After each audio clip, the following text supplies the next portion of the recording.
I want to thank you all for being here for our presentation on Native American art. I'm thrilled that we have 79 people who registered. We have just under 40 people who are here. So I think we can assume this is a topic of interest. For those of you who don't know me, I'm Leanna Orsua. I'm the membership manager at the Museum and Sea Center. I would like to introduce Dr. Johnson. He's our museum curator of anthropology.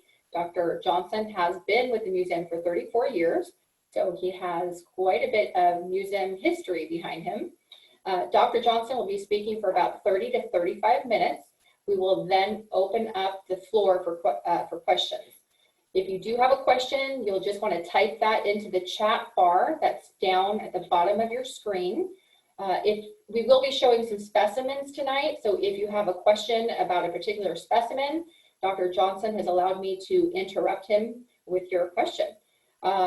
We will be recording this, so if you know of somebody who might be missing it, or if you want to rewatch it, we will be putting this on our website, and we will be emailing all of our members to let them know when that happens. If anybody, again, has a question, feel free to type that into the chat bar. All right, Dr. Johnson, the screen is all yours. Okay, great. Well, let's get started. So what I'm going to do to start with is to share some of the artifacts that we have in our museum collections that are whale related, first of all, that show the importance of whales in Native American art and culture. And I want to start with really one of the most wonderful specimens that we have here, which is this whaler's hat from the Nuu-chah-nulth people, or the Nootka people of western coast of Vancouver Island. And what you see here is this basketry hat that was worn by chiefs originally. I don't know whether this one was ever worn by a chief, this particular one, but it shows two rows here of people hunting whales, people in boats hunting whales. And I'll just turn it around so you can see. And this was a gift to our museum by a woman who had a wonderful basketry collection. And at the end of her life, she donated her collection to the museum. We have, in our local area, we have a number of artifacts that are really more typical of what we find. The Chumash Indians and their neighbors to the south used a lot of whale bones and carved them into different tools for use. So for example, this here is a whale vertebra that's been carved as a bowl. And this was excavated by Bill Orr, our previous curator here at the museum, and on Santa Rosa Island. And you can see here's a whale vertebra bowl, and the foramina in the bowl have been plugged with asphaltum. So you can see that here. And this, we actually have a number of examples in the collection of whale vertebra bowls, mostly from the Channel Islands, but also from along the coast, the mainland coast here. And then another tool made from a rib of a whale is this. It's been all shaped and made into a pry bar. And this is what Chumash Indians used to pry abalones off the rocks. And we have a number of examples of this dating back as many as 8,000 years ago. We have examples of whale ribs that have been used as pry bars for prying abalone off the rocks. I'm going to also show a few items from the Arctic that are more recent examples of Native American art. And Dr. Johnson, are you free to answer a question right now about the chief's hat? Sure. What is that question? Okay, so we have a question about whether or not those native boats, or if they're native boats or white whaling boats that were on the hat. A good question. They are native boats. The people on the Northwest coast carved wonderful seagoing canoes out of the cedar trees that grow on the west coast of Vancouver Island and along the Northwest coast. And that is what they took out to go whaling after the whales. They were whale hunters up there. we're going to talk a little bit more about that. I'm just starting out showing a few artifacts, and then we'll launch into the talk. And so some of the things we have that are art from Alaska include, this is a handle that was carved out of ivory, but it's carved in the shape of a whale. You can, let me see if you can see that maybe here. Here's the head of the whale, and then here's the tail back here with the flukes of the whale. And this was a handle for holding something. I'm not sure exactly what, but we know that this was collected in 1888 among the Inuit or Eskimo people of Western Alaska. And the people up there, all the way, the northernmost part of the United States is Point Barrow, Alaska. And this is a little basket that's made out of whale baleen. And whale baleen, beginning in the early 20th century, began to be used by the native people of that region in Western Alaska and Northern Alaska as, you know, making baskets that they would then sell. And this is an example. And this is a special basket because it was made by the man and his wife, or his wife, who were the first people to use whale baleen as making baskets. And that was in the early 20th century. And on the top, there's some walrus ivory in the shape of a walrus here, a head of a walrus. That's the top of the lid, to take the lid off the basket. So another final piece I'm going to show you here, also made out of whale baleen, is this plaque that shows a picture of, again, men in a boat going out. These are Inuit or Eskimo people going out to hunt a whale. And this is carved on or incised on a piece of whale baleen. And Dr. Johnson, we have a question asking what kind of whales were the artifacts from? Okay, well, that's a good question.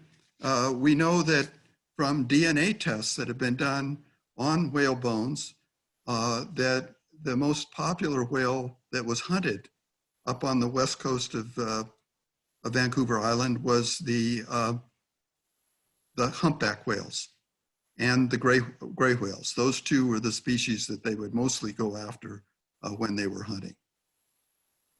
And so presumably those bones may be from them. We haven't done any DNA tests on these particular artifacts, so I can't say for sure. But we're going to talk a little bit about how they came by the whales. And so I'm going to go ahead and get started with my talk here. What I'm going to do with this presentation is to start in the north and talk about how whales figure in the cultures all along the Pacific coast, beginning up in Alaska and going down to into the west coast of Mexico. And what got me going on this is that I was invited 3 years ago to attend a conference in South Korea. And the title of this conference was called Whale on the Rock. And there's a very famous rock art site in the southern part of the Korean peninsula called Bangu-dae. And the South Koreans have nominated this site, or in the process of nominating the site, to be a World Heritage Site. And they wanted to organize a conference and sponsor a conference where they bring people from around the world who'd been studying whales and rock art. And I received an email asking me if I would like to attend the conference, and they would, you know, all expenses paid, they would fly us over there. And so I said, well, I know a little bit about the rock art and the art depicting whales in Southern California. So sure, I'll come. And then I received a reply back that said, oh, that's great. And I'm glad you're going to come. And by the way, we're interested in other cultures along the Pacific coast that depict rock art. And we would like you to talk about those too as well. So all of a sudden I had to do a lot more research than I initially had planned, but it was very informative, and I'm going to share with you tonight some of what I did. So I went off to South Korea, and they landed in Seoul, South Korea, and then we flew down to Ulsan, which is on the southeast coast of the Korean peninsula. And we had the conference. There were people from all over the world who studied petroglyphs and pictographs from all over the world, from Norway, from the cultures along Norway. They depict whales in rock art, and in the Russia, and in Japan, and in Australia, and South America, the west coast of South America. So people were giving talks about all those different parts of the world, Indonesia. And then they took us to the site there in South Korea.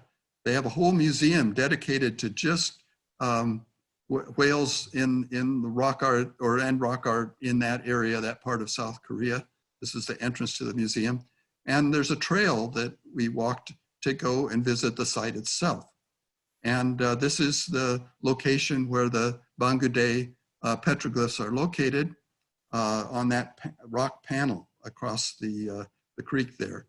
And here we are going over there. Eventually, they're going to build kind of a walk for tourists, kind of a little bridge across, and then people will be able to see the petroglyphs from a safe distance, so the petroglyphs aren't damaged, but they will be able to go right up to see them. And here's a few of the petroglyphs. Does everyone see this whale here? Right there is a petroglyph of a whale.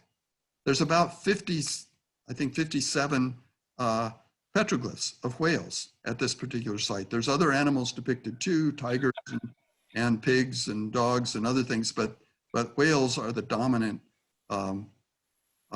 petroglyph. And these date back to the Neolithic, several thousand years ago, maybe 5,000 years ago, these petroglyphs at Bangude. And here's another picture of, here's a big whale right here. There's another one that you can't see perhaps as well right over here, another one over here, another one over here, and so on. So these are all petroglyphs of whales at Bangude. So one of the things that we discussed at the conference was, why are these depictions of whales occurring in rock art around the world? And this is why they had the conference. They wanted to discuss what is the meaning behind the depictions of whales in rock art. And so one idea is that these are petroglyphs that are done as associated with imitative magic, or as part of imitative magic, to try to do ritual and in order to bring the whales ashore by depicting the whales, or to hunt the whales. And then to bring them ashore, to have a whale strand on the shoreline is also obviously for people who are hungry. They would be a big package of meat arriving all at one time. Some people think that some of the times these depictions of whales are maybe commemorative records of whales that were killed by a successful hunter. Others have suggested maybe they have nothing to do with hunting at all, but they're shamanic representations of a spirit helper for a shaman. Perhaps they were clan symbols in some cases, or perhaps they are part of storytelling, part of telling myths about whales. So all of these are reasons why people may have been depicting whales in art and rock art. So I'm going to take a look now about just a sample of cultures along the Pacific coast. And so we're going to start at the north with the Alutiiq people of the Kodiak Island. These are Kodiak Eskimo or Kodiak Inuit people. We're then going to look at briefly at the Tlingit of Northwest Coast. The Central Coast Salish have rock art depicting whales. Then we have the Nuu-chah-nulth, or Nootka people of the west coast of Vancouver Island. We have the Makah just south of the Nootka. We have then moving down into California, we have the Chumash and their neighbors on San Nicolas Island and the other southern islands. And then whales, art depicting whales are really common in Baja California as well, and even as far south as the ancient people of Acapulco on the west coast of Mexico. So we're going to take a quick survey of all these groups and talk about the cultural importance of the whales in these societies. So starting in the north, we go up to the Inuit people, or the Lutic people of Kodiak Island, who were whale hunters. And they, at the very western part of Kodiak Island at Cape Alatak, there are a number of petroglyphs right near sea level on the rocks that depict whales. And these are just two examples of them. And here's a depiction of a man they call the shaman hunter of the whales, and he's right in between these two. This is a rubbing that was done on one of the petroglyphs there. And we know from studying the culture of the Lutic people that whale hunting was a big deal for them. That there was all this preparation and ritual and shamanistic behavior that went and preparation that people had to undergo before they would go out and hunt whales. And so it's believed that these petroglyphs that are there on Kodiak Island are derived from that tradition of the whale hunting and the rituals that people were doing. Moving down to the northwest coast, we have all of the different groups that live along the northwest coast, beginning with the Tlingit up in the north. And here we know quite a bit from the ethnographic literature and archaeological literature. We know that whale bones appear as early as 5,000 years ago in the midden sites on Vancouver Island and elsewhere on the northwest coast. We know that all of the ethnographic groups, all of the people up there, valued stranded whales when whales would come ashore. And when a whale would come ashore, it then belonged to the chief of the nearest village, the nearest tribe. And there was all these elaborate rules for who owned what parts of the whale and how portions of the whale were to be distributed among different people when a whale would come ashore.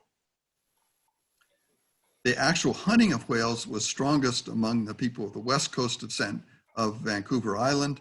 The Tlingit and the Haida and the Tsimshian and the Bella Coola and the Kwakiutl did not hunt whales. But the people on the west coast of Vancouver Island did hunt whales. And so did the people to the south, the Makah and the Klallam and Quileute and Quinault and some of the other groups to the south. We know that those people practiced rituals, all of those people, to summon the whales, to attract the whales to come ashore. And the hunters would also undergo rigorous ritual practices before they would go hunting. We find whale petroglyphs in the territories of most of these groups up there on the northwest coast. We also find whale effigies present in some of these cultures. And the whale depictions appear in decorative arts, and there's elaborate myths pertaining to whales. So here's an early photograph that was made in the early 20th century by a group of Makah Indians who had hunted a whale. And you can see that there's the different strips of whale meat and blubber that are being taken off this whale. They're all being apportioned according to who was assigned what part of the whale. So this is an example of how they distributed the whale parts among the people. With regard to mythology, we find some interesting myths pertaining to whale. This is a petroglyph that's found in Tlingit territory, kind of a sea monster. And we know that the Northwest Coast Indians, many of the tribes up there, believe that the whales, the killer whales, were actually wolves that transformed into killer whales. And so they were kind of the sea wolf. The wolf of the sea was the killer whale. And there were myths that were told about people seeing wolves go into caves and then emerging as killer whales, or killer whales going into a cove and then going into a cave and then coming out as a wolf. In the arts up there, there were masks. Of course, the Northwest Coast peoples are famous for their masks and dances.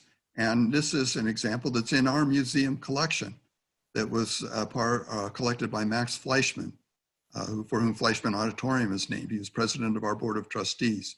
And he had a yacht called the Haida that he took up to the Northwest Coast, and he purchased Northwest Coast examples of Northwest Coast art and material culture, and brought him back for the museum. And here we have a photograph of the man who owned the costume of the killer whale, and down on the bottom there's the mask as it exists in our collection today of the whale. In the Coast Salish territory, there's also, here's another petroglyph depicting a whale. And then we come to the whale hunters on the west coast of Vancouver Island. And the chief's hat that I showed you earlier is shown on the right, that's in our museum collection. And on the left is an example that was collected back in 1793 during Vancouver's visit. This hat is at the British Museum. And there you can see the man in the boat with his harpoon, and he's harpooning the whale. These are artists' portraits of two chiefs from the Northwest Coast. The man on the left is the Chief Maquina, who was at the village of Yuquot at Nootka on the west coast of Vancouver Island. And again, you can see he's wearing that hat of or a hat like the one that's in the photo from the British Museum of a man harpooning whales. And on the right, this is a Makah chief, Tatouche, and he also is wearing a chief's hat. And among the native people up there, no one could hunt whales until the chief killed the first whale. So there was a lot of pressure on the chief, and he went through a lot of ritual preparation before he'd go out to hunt the whale every year. And we have descriptions of, from firsthand descriptions from the end of the 18th century of all the fasting and isolation the chief would undergo, where he was preparing himself to be worthy of going and taking the first whale. And at Yuquot, at Nootka, there was actually a shrine. And here's a photograph that was taken in the late 19th century of the whaler's shrine near Yuquot. It was on a little island in a lake. And you can see there's effigies in here, and among the effigies at the whaler's shrine, this is where the chief would go to isolate himself before he would go out and hunt whales. On the lower right, you can see there's a carved wooden effigy of a whale. And there were several of these that were in the whaler's shrine. One of Maquina's successors, who also was named Maquina, when he died, again, connecting the chiefs to the whales, this is the monument they erected over his grave in the late 19th century. Here you can see another depiction of a myth. This is a large whale that's there, a depiction of a whale, and then the Thunderbird is holding the whale.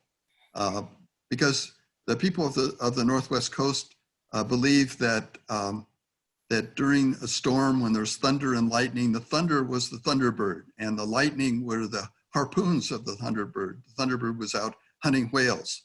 And so this is this depiction of this monument is depicting that myth of the Thunderbird, hunting a whale.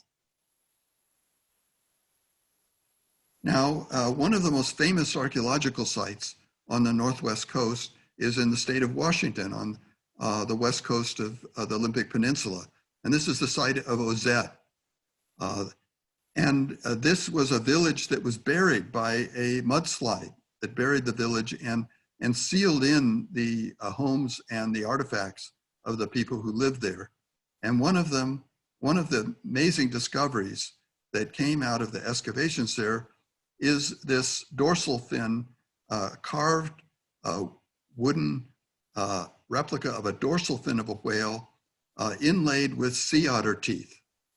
And right in the center there, here is a depiction of the thunderbird.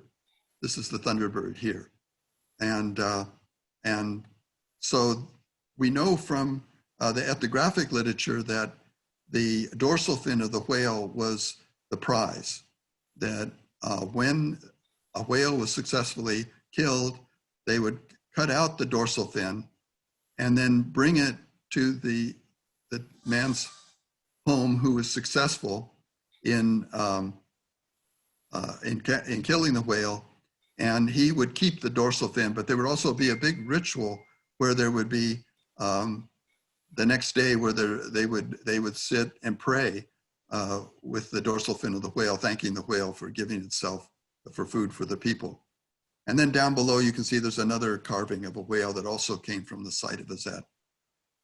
Now, near the village of Ozette, just south of the village, there is rock art pertaining to whales. And this is a photograph showing the killer whale on the art over here on the right. And actually, there's two killer whales here at the site of Ozette. But these aren't the only whale petroglyphs at Ozette.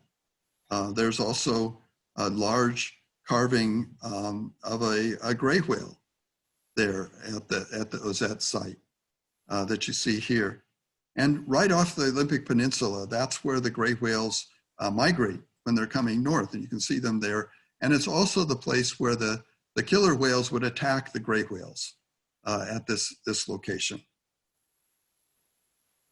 And here we have a depiction of a person, and it looks like this person is holding a whale effigy. Anyway, again, maybe connected with this shamanic practice of trying to lure the whales or be successful in hunting whales. Okay, so now we're going to move down here to the south, to Southern California. I'm going to talk about the Chumash region here, the Northern Channel Islands, and along the mainland coast of the Santa Barbara Channel. And then we're also going to look at the native people of the Southern Channel Islands, the Island Gabrielino people, or Island Tongva people. And but before we do this now, I'm going to take a quick break and show you a few more artifacts from our museum collection that are from the Chumash region.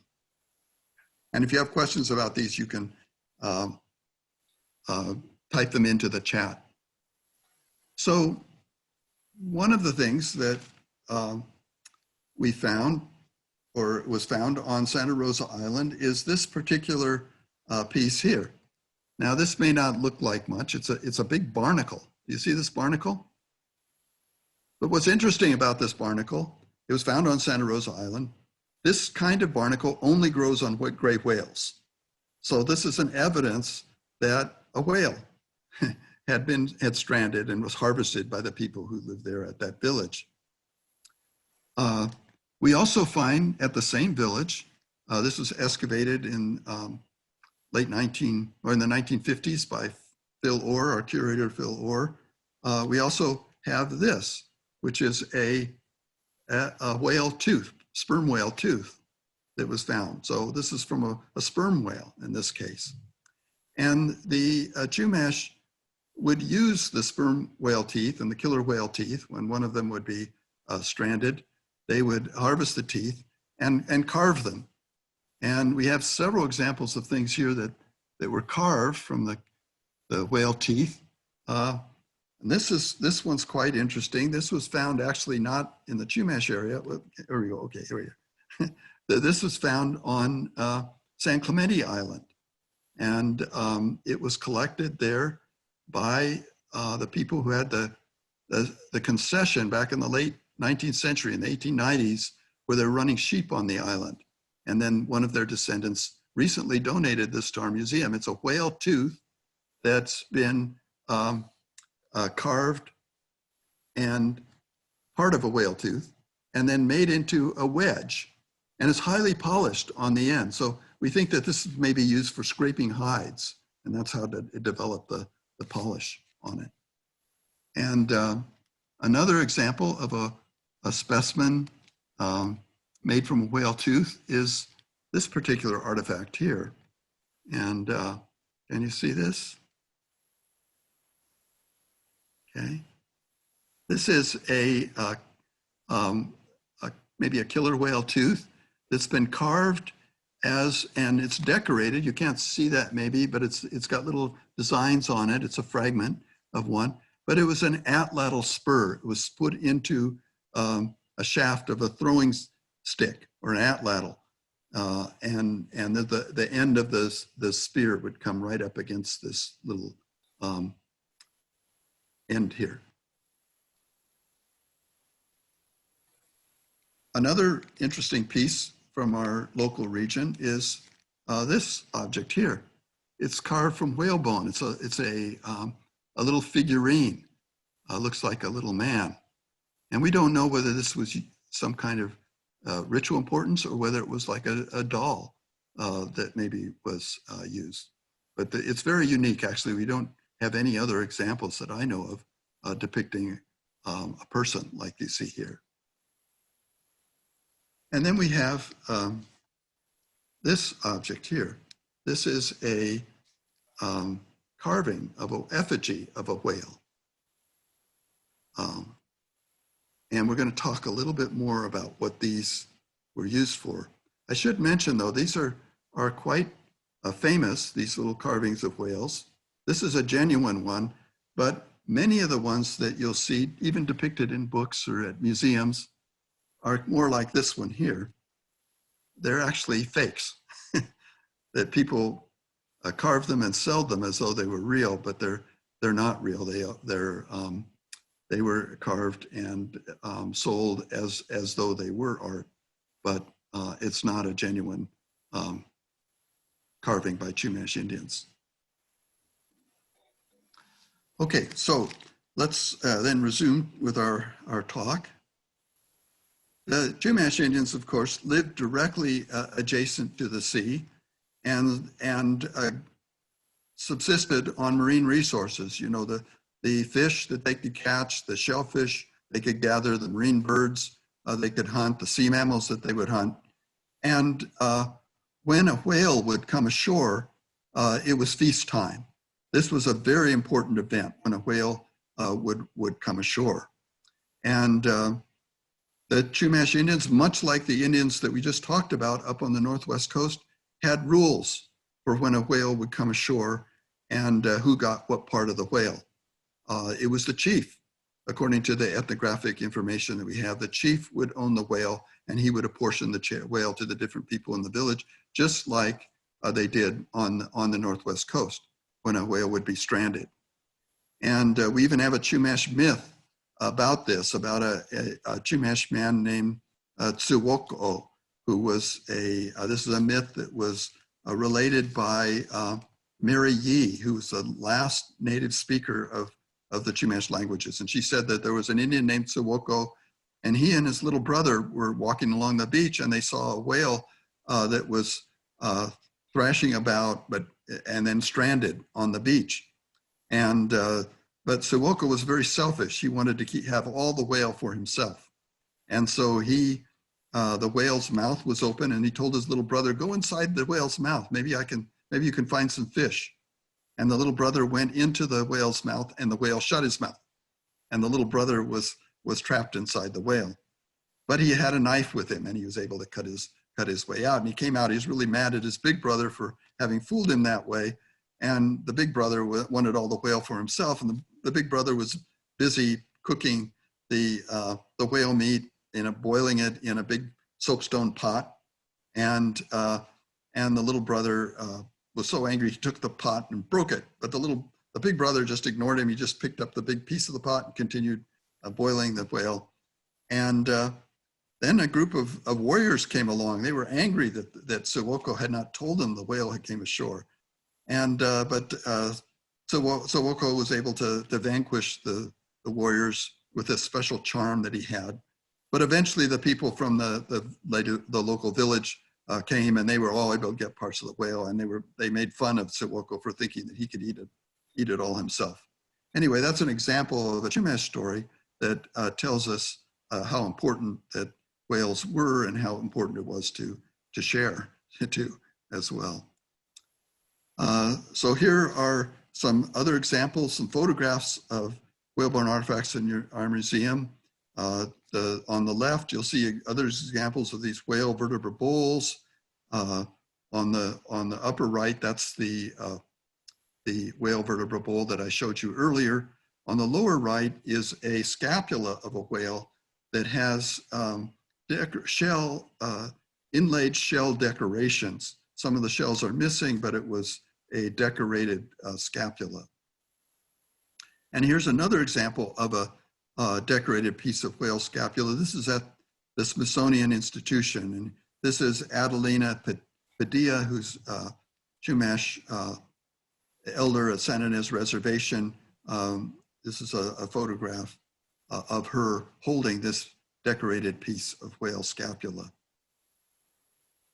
We also have other examples of whale effigies that are on exhibit in our Chumash Hall. There on the left, you'll see our 2 carved whale effigies. We know that these date to right around 2,000 years ago. These were excavated in the 1920s by David Branks Rogers, our first curator of anthropology. And then on the right, we have, again, this is another example of a carved whale tooth that's used as an atlatl spur. And this one was again found at the same site as those whale effigies you see on the left, dating about 2,000 years ago. Now we know from Chumash ethnography how these whale effigies were used. This is an example of the whale effigy I showed you a few minutes ago. There's a photograph of it. And we know that they were used by shamans who were called whale dreamers that used these little effigies in rituals to lure the whales to come ashore. So there would be lots of food for people to eat. When one of these whales would strand on the beach, you know, it would feed your whole village for many weeks. And so the shamans who were successful in getting a whale to strand near your village, they would be gaining quite a bit of prestige from that taking place. And so there was a special category of shamans called whale dreamers in Chumash society. And we also know that the name of what these whale effigies were called, Tsakwatui Ipachat, which means shadow of the whale's shadow. So that's what they called the effigies. They were the whale's shadow. We also know that in among the Chumash, that the whale was considered to be the mother of the sea. And so if they were responsible for stormy weather or for calm weather. And so people that would be out in the Santa Barbara Channel in rough seas, they would pray to the whale, to the mother of the sea, to make the sea calm. There's in archaeological collections, we find these little effigies that you see here, like on the left, that appear to be some of these whale effigies. Some of them are very stylized. And these are some examples that were in collections in some of the museums in the East. And this particular piece here is very interesting because it looks a lot like depictions that we see in rock art, which are called the Chumash aquatic motif. And are these meant to depict whales? We're not sure. We're not sure what these motifs really mean. But the one in the upper left looks like it's just much like some of the other depictions of whales that were used by the whale dreamers. And here's some of the aquatic designs that are examples from Chumash rock art. These are found all the way from San Luis Obispo area, all the way down to the Santa Monica Mountains, and all the way back into the interior mountains near the San Joaquin Valley. We find these aquatic motifs being depicted. And here's some other examples of some of those motifs. And on the lower part, you can see there is a pipe that has a bead decoration of one of these aquatic motifs on the pipe. We also, in Chumash art, we find depictions of the swordfish. Again, these are in pictographs in the Santa Monica Mountains, and this particular one is at Vandenberg Air Force Base. And this is depicting a swordfish. Now, why are they depicting swordfish? Well, one of the things that the Chumash believed in their mythology was that the swordfish were responsible for driving whales ashore. And they say that the swordfish, when a whale would strand, it was because the whales had been driven ashore by the swordfish. And we know the Chumash had swordfish dance that they performed. They had a headdress made from the headdress of the cranium of the swordfish. And all of this, we think, maybe is connected with rituals. Again, the rituals to bring whales ashore. By the way, swordfish really do attack whales. And there's well documented in the ichthyology literature of examples of broken off swords of swordfish being found in whales all the way around the world. So swordfish do attack large animals like whales. At that same site on Vandenberg Air Force Base, directly opposite the pictograph of the swordfish, there's a pictograph, not so clear, but this may be representation of a whale. And again, there's appears to be maybe a connection between this pictograph and that of the swordfish directly opposite of it. The Chumash aren't the only ones who painted whales in our local area. On San Nicolas Island, we have a site on the sort of the southwest coast of San Nicolas Island called Cave of the Whales. And in this site, here's a photograph from the in part of the site looking towards the entrance of the cave. And right here on the left, here you see a picture of a whale. There's not only pictures of whales, there's also pictures of dolphins, of sharks, and other sea creatures in this cave.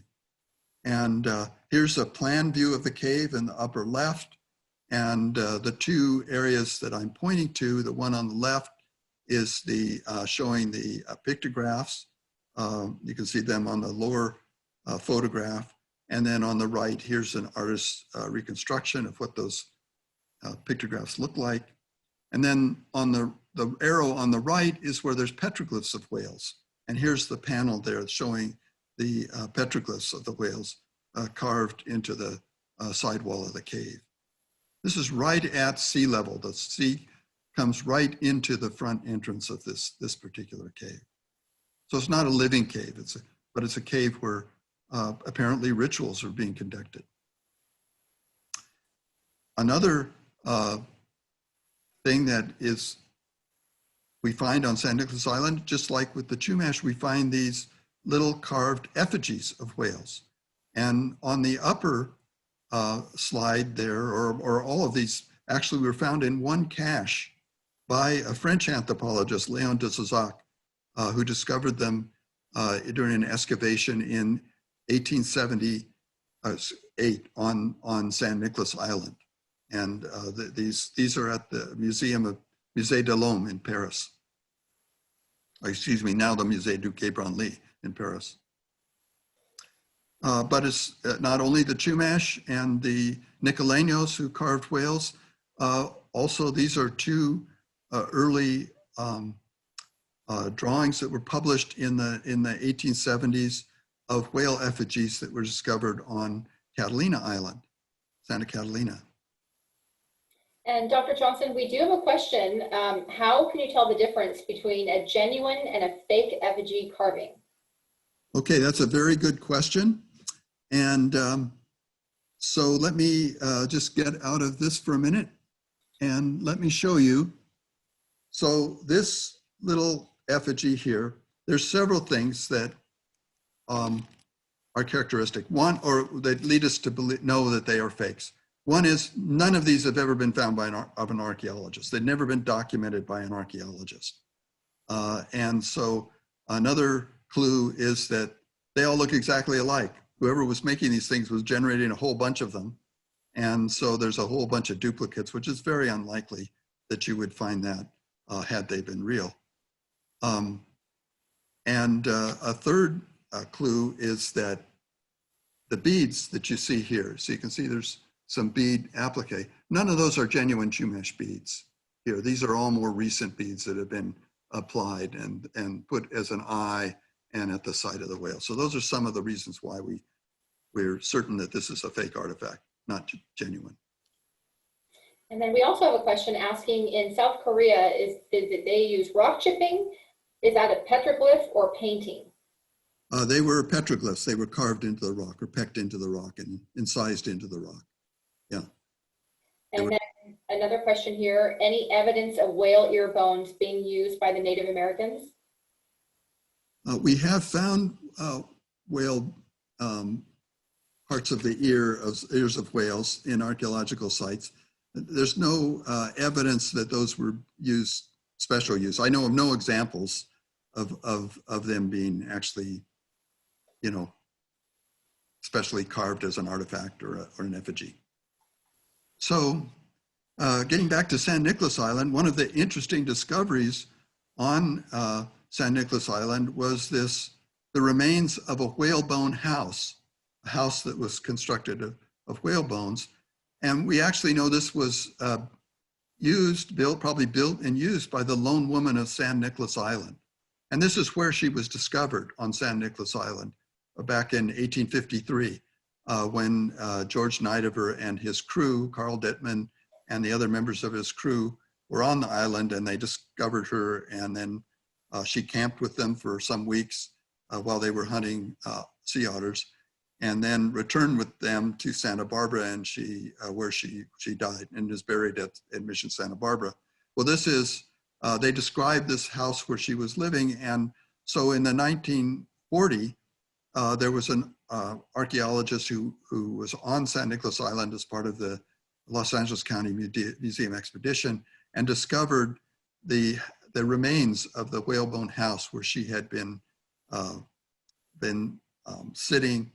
We know she actually had a cave where she was living, but this was a house where she would sit and do some of her work. And so they propped up the whale bones, and you can see on the lower left, that's showing how they reconstructed what the framework of the house may have looked like. Okay, now moving further south into Baja California, there are a number of locations in Baja California in the mountains where there's depictions of whales and other marine life. And two of the sites I'm going to show pictures are shown here, where their location is in Baja California. The first of these is in San Gregorio, where there's this giant whale pictograph. And here you can see a person down there for scale, and again, depicting the whale. And this one is another one. This was sent to me recently by John Harmon, who had discovered it. And it's a total of 20 feet long, this particular depiction of whales. So these are very large paintings of whales.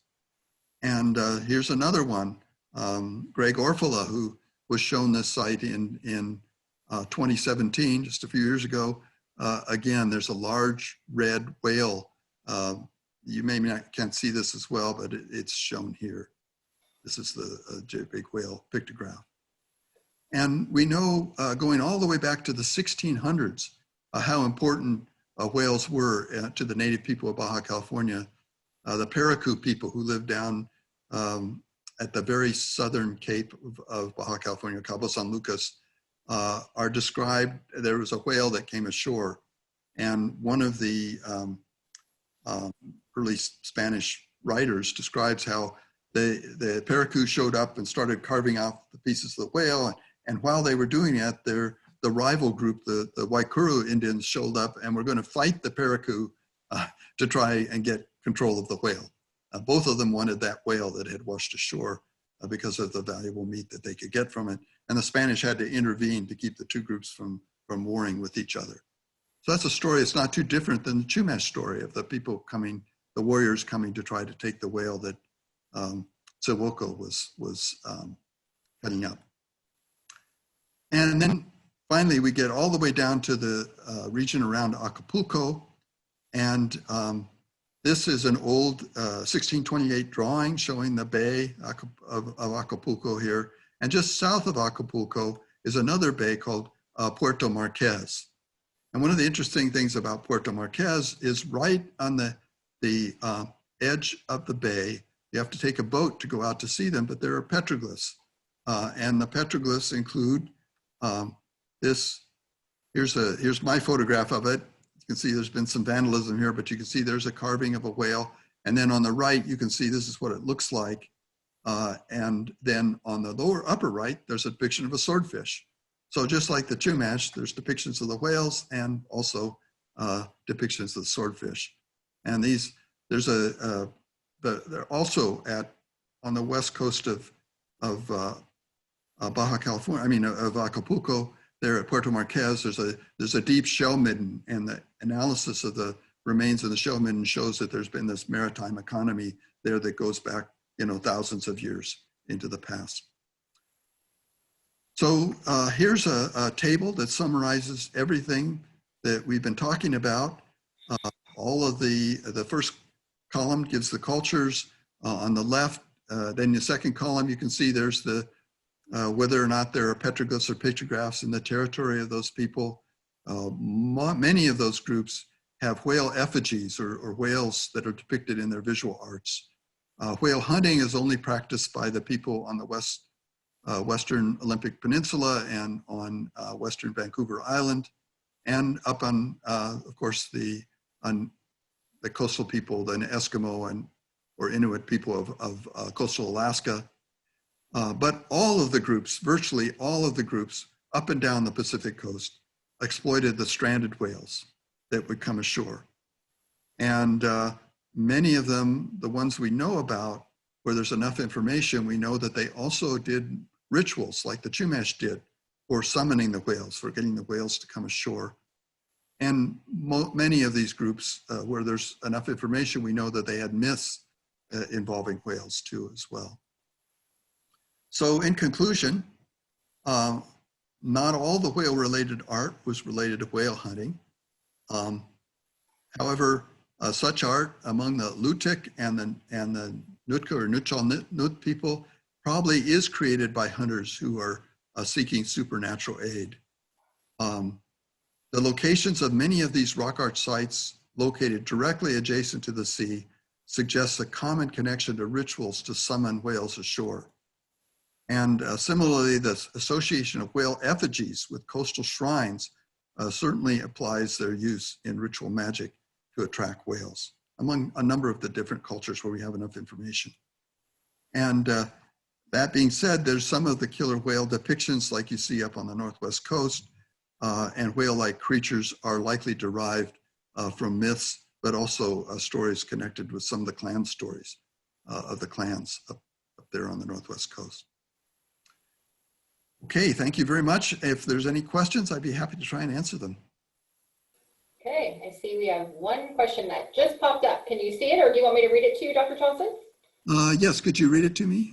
Okay, so the question is, have any effigies been found far inland in other cultures, such as in Utah? I have never come across any evidence regarding effigies from inland locations. Only effigies I know of are from the cultures along the Pacific coast. However, some of the other people sure knew about whales, even though they didn't live on the coast. There's stories about whales that are told among inland peoples too, as well, not just people on the coast.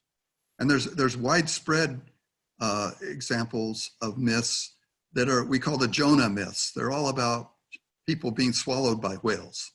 And those are widespread even among inland peoples, not just people on the coast. Wonderful. Anybody else have any questions? Anyone? Okay, here we go. Did the Chumash ask for the swordfish to drive the whales in, or did they just ask for them to come in? As far as I can tell, they did both. I think that some of this is inference. We don't really have direct information, but we do know that they believed that the swordfish drove the whales ashore. We also know that they use those effigies, that the specialists, these shaman specialists, use these effigies in rituals to bring the whales ashore. So is the swordfish dance that was performed, the swordfish shamanism we know was present in the Chumash, was that also to kind of influence the swordfish to drive the whales ashore, or to thank them for driving the whales ashore? That may be the case. Okay, and then we have one last question here. Would all beached whales, okay, let me see. Would all beached whales never could recover, or beached is death? Well, the Chumash had no way of dragging a whale back out to sea. So yeah, when a whale would come ashore, that was pretty much the end of the whale. You know, it would die on shore. Okay, and then this is going to be our final question. Were effigies found on at other locations in the Channel Islands? Well, they're from all. We have whale effigies from. Well, I know for sure from San Nicolas Island, from Santa Catalina Island, and we don't have actual provenience that I know of, I can think of right now, for whales from our northern Channel Islands. There probably is, though. I think that because we know the Chumash were using them, but I don't know of any specific examples, at least in our collection, of whale effigies from the northern islands. But I think they do exist. I know. Now I'm going to retract that, because they do exist in collections in the East Coast museums. They have examples of those whale effigies from the northern islands. Wonderful. Okay, well, we've reached our time. Dr. Johnson, I'm going to give you my round of applause. Thank you so much for presenting tonight. And I want to thank everybody for attending. If you did enjoy tonight's presentation, we have a great series coming up starting next month on August 4th, and it's called Legends of the Halls. And it's basically about the people who helped shape the museum, our history and our future. So it starts on August 4th. And actually, Dr. Johnson, you're going to be one of the presenters for it. Isn't that correct? Yes, we're going to talk about an archaeologist who is a legend of the Hall, and that's David Banks Rogers, who was our very first curator of anthropology. We're going to excavate into his background. That's great. Well, thank you so much again. And I hope everybody has a wonderful night, and we hope to see you on our next virtual presentation. Bye. Thank you, everyone.